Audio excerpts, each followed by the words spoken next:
মানে সেনাবাহিনীর তরুণ অফিসাররা যেই ভূমিকাটা পালন করেছে এবং সেনাবাহিনীর সাবেক কর্মকর্তারা যে ভূমিকা পালন করেছে, সেনাবাহিনী অবশ্যই একটা ভূমিকা রাখবে এবং সেনাবাহিনীর ভূমিকা হচ্ছে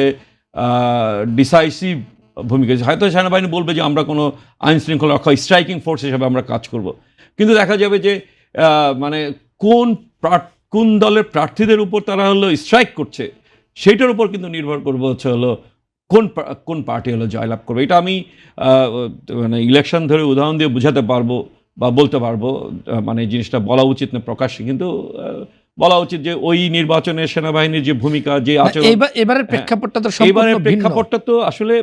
এইবারের যেই মানে যদি ধরেন 24-এর গণ অভ্যুত্থানের কথা যদি বলেন এবং অগাস্টের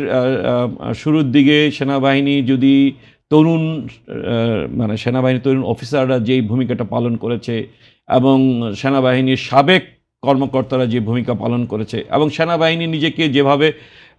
মানে তৎকালীন ক্ষমতাসীন সরকার থেকে নিজেকে বিযুক্ত করে ফেলেছে, সেইগুলি কিন্তু প্রভাব হিসেবে কাজ করেছে। ওদের স্বপ্ন পূরণে পাশে থাকতে পেরে আমরা গর্বিত।